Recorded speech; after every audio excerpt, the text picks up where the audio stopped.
നമസ്കാരം. ഇന്നത്തെ എൻ്റെ വിഷയം ടെലിവിഷനും നമ്മുടെ സമൂഹവും എന്നതിനെ കുറിച്ചാണ്.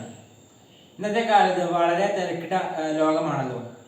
അതുകൊണ്ടൊക്കെ തന്നെ കുറച്ച് സമയം ആശ്വാസം കണ്ടെത്താൻ എല്ലാവരും ഇന്ന് സമയം കണ്ടെത്തുന്നുണ്ട്.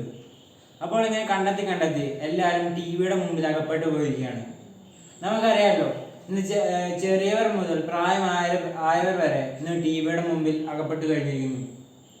ഇപ്പോൾ എന്തെങ്കിലും ഓണമോ വിഷുമോ ക്രിസ്മസോ അങ്ങനെ എന്തെങ്കിലും വന്നാൽ തന്നെ നമ്മുടെ കൂട്ടുകാരോ നമ്മളെ സഹോദരങ്ങളോ അവരോട് കൂടി ആഘോഷിക്കാതെ നമ്മൾ കുറച്ച് പേരെങ്കിലും ടി വിയിൽ മാത്രം ശ്രദ്ധ കൊടുക്കുന്നവരുമുണ്ട്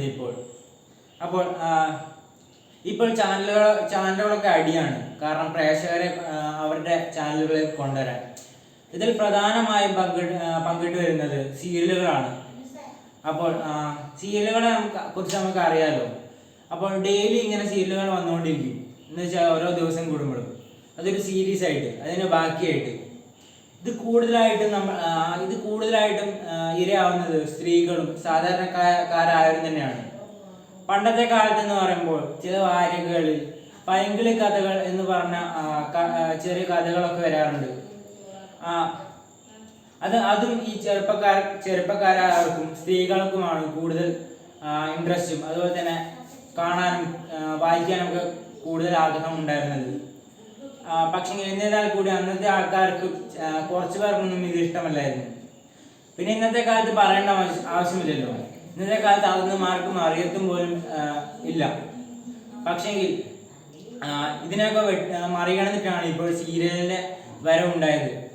കാരണം സീരിയൽ 24 മണിക്കൂറിനുള്ളിൽ വരും. പക്ഷെങ്കിൽ അന്നത്തെ ആ കഥകൾ ഒരാഴ്ചയിൽ ഒന്ന് വന്നാലായി എന്ന് തന്നെയാണ്. അതുകൊണ്ടൊക്കെ തന്നെയാണ് ആ കഥകൾ സീരിയൽ കഥകളെക്കാട്ടിലും മുൻപിൽ വന്നത് തന്നെ. പിന്നെ ഇന്നത്തെ സ്ത്രീകളും സാധാരണക്കാരായ ആൾക്കാരും അതിനുവേണ്ടി എങ്ങനെയെങ്കിലുമൊക്കെ സമയം കണ്ടെത്തും. അവർക്കൊക്കെ ആ സമയത്ത് എന്ത് പരിപാടി ഉണ്ടെങ്കിലും അതൊക്കെ മാറ്റി വെച്ചിട്ട് അവർ ഈ സീരിയലിന്റെ പുറകെയാണ് ഇരിക്കുന്നത്.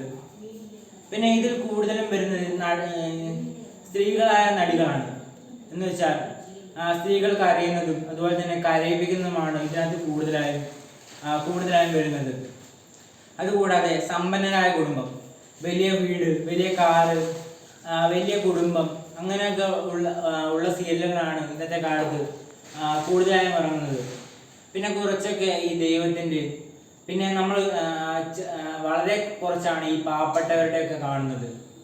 അപ്പോൾ ഈ പണക്കാരൊക്കെ കാണാനാണ് കൂടുതൽ പ്രേക്ഷകരുള്ളതെന്നും നമ്മൾ കണ്ടെത്തിയിട്ടുണ്ട്.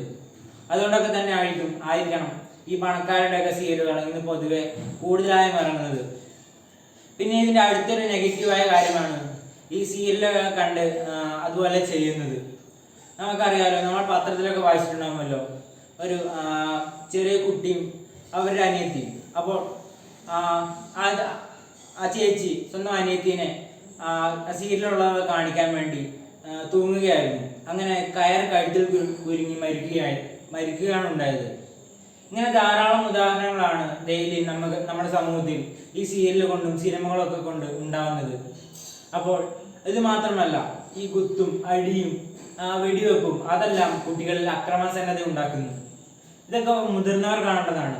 അപ്പോൾ ഈ മുതിർന്നവരുടെ കൂടെ ഇപ്പോഴത്തെ കാലത്ത് കുട്ടികളിരുന്ന് കാണുന്നതാണ് ഇതിൻ്റെ ഏറ്റവും വലിയ പ്രശ്നം. ഈ സീരിയലിലൊക്കെ പ്രശ്നം ഇത് തന്നെയാണ്. എന്ന് വെച്ചാൽ ഒരു ദിവസം ഒരു ക്ലൈമാക്സ് വെച്ച് നിർത്തുന്നു, പിന്നെ അടുത്ത ദിവസം അത് എങ്ങനെയെങ്കിലും കാണണം. എന്ന് വെച്ചാൽ അടുത്ത എന്താണ് സംഭവിക്കുക എന്നുള്ള അറിയാനുള്ള ത്വര കൊണ്ടാണ് നമ്മൾ അടുത്ത ദിവസം കാണുന്നത്. ഇത് തന്നെയാണ് ഈ സീരിയലിലെ ടെക്നിക്കായിട്ട് വരുന്നത്.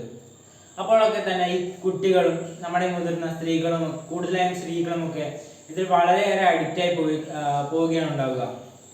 പിന്നെ ഇതിന് നമുക്ക് ടി വിയിൽ നെഗറ്റീവ് മാത്രമല്ലല്ലോ ഉള്ളത്, അത് പോസിറ്റീവായി എടുക്കുന്നവർക്ക് വളരെ നല്ല പോസിറ്റീവാണ് അത് ഉണ്ടാക്കുന്നത്. എന്ന് വെച്ചാൽ നമുക്ക് ലോകത്ത് നടക്കുന്ന, അതായത് എവിടെ നടക്കുന്ന കാര്യങ്ങളാണെങ്കിലും നമുക്ക് അത് കണ്ടുകൊണ്ടിരിക്കാൻ പറ്റും ലൈവായി. അതൊരു വലിയ കാര്യം തന്നെയാണ്. പിന്നെ സഫാരി പോലത്തെയുള്ള ചാനലുകൾ അതൊക്കെ എന്ന് പറയുമ്പോൾ നമുക്ക് നമ്മുടെ ജീവിതത്തിൽ സഞ്ചരിക്കാൻ പറ്റുന്ന സ്ഥലങ്ങളൊക്കെ നമുക്ക് കാണാൻ പറ്റുകയും അത് എവിടെയൊക്കെ കൾച്ചർ എങ്ങനെയാണെന്ന് നമുക്ക് അറിയാൻ സാധിക്കുകയും ചെയ്യുന്നു. അതൊക്കെ ഒരു നല്ല കാര്യം തന്നെയാണ്. പിന്നെ നമുക്ക് നമ്മൾ നമ്മുടെ ജീവിതത്തിൽ കാണാത്ത മൃഗങ്ങളെയൊക്കെ നമുക്ക് ഇതിൽ നിന്ന് നമുക്ക് കാണാൻ സാധിക്കും. ആനിമൽ പ്ലാനറ്റ്, ഡിസ്കവറി അതുപോലെയുള്ള ചാനലുകളിൽ നിന്ന്. ഇതൊക്കെ ഒരു നല്ല ചാനലുകളാണെന്ന് എനിക്ക് പറയാനുള്ളൂ. പിന്നെ ഈ പണ്ടത്തെ കാലത്ത് TV ഒന്നും ഇല്ലാത്തപ്പോൾ എങ്ങനെയാണ് സമയം കണ്ടെത്തിയത് എന്ന് നമുക്ക് പറയുകയാണെങ്കിൽ എല്ലാവരും ഒന്നും വായിക്കില്ലായിരുന്നു. പക്ഷെങ്കിൽ അന്ന് വായിക്കാൻ ഇഷ്ടമുള്ളവർ വായിക്കുക തന്നെയായിരുന്നു ചെയ്തിരുന്നത്. പിന്നെ വായിക്കാൻ ഇഷ്ടമില്ലാത്തവർ അങ്ങോട്ടും ഇങ്ങോട്ടൊക്കെ അലഞ്ഞു തിരിഞ്ഞ് സംസാരിച്ചും അതുമൊക്കെയായിട്ട് സമയം കളഞ്ഞു. പക്ഷെ നമുക്ക് ഒരു കാര്യം ഉറപ്പിക്കാമല്ലോ, അന്നത്തെ കാലത്ത് വായിച്ചവർ ഇന്ന് മുൻപന്തിയിൽ, അതായത് വിജയിച്ചവരാണെന്ന് നമുക്ക് ഉറപ്പിച്ച് പറയാൻ സാധിക്കും. അപ്പോൾ ഇത് തന്നെയാണ് ഈ ടെലിവിഷൻ വന്നതുകൊണ്ട് തന്നെയാണ് ഇന്ന് വായന വളരെ രീതിയിൽ തന്നെ കുറഞ്ഞിട്ടുണ്ട്. അതുകൊണ്ടൊക്കെ തന്നെ നമ്മുടെ സംസ്ഥാന സർക്കാരും സന്നദ്ധ സംഘടനകളും ഇന്ന് വായനയെ വളർത്താൻ വേണ്ടി പല സംഘടനകളും ഇന്ന് രൂപീകരിക്കുന്നതായി നമുക്ക് അറിയാൻ സാധിക്കുന്നുണ്ട്. പിന്നെ വായിച്ചാലേ വളരൂ എന്ന് കുറെ ചൊല്ലുകളൊക്കെ നമ്മൾ കേട്ടിട്ടുണ്ടാവുമല്ലോ. അപ്പോൾ ഈ ടെലിവിഷനെക്കാട്ടിലും നമ്മൾ വായന തന്നെയാണ് കൂടുതൽ നമ്മൾ ഉണ്ടാക്കേണ്ടത്. അങ്ങനെ ആയാലേ നമ്മുടെ ചിന്തകളും നമ്മുടെ ബുദ്ധിയും വികസിക്കുകയുള്ളൂ എന്ന് പറഞ്ഞുകൊണ്ട് ഞാൻ എൻ്റെ പ്രസംഗം നിർത്തുന്നു. നന്ദി.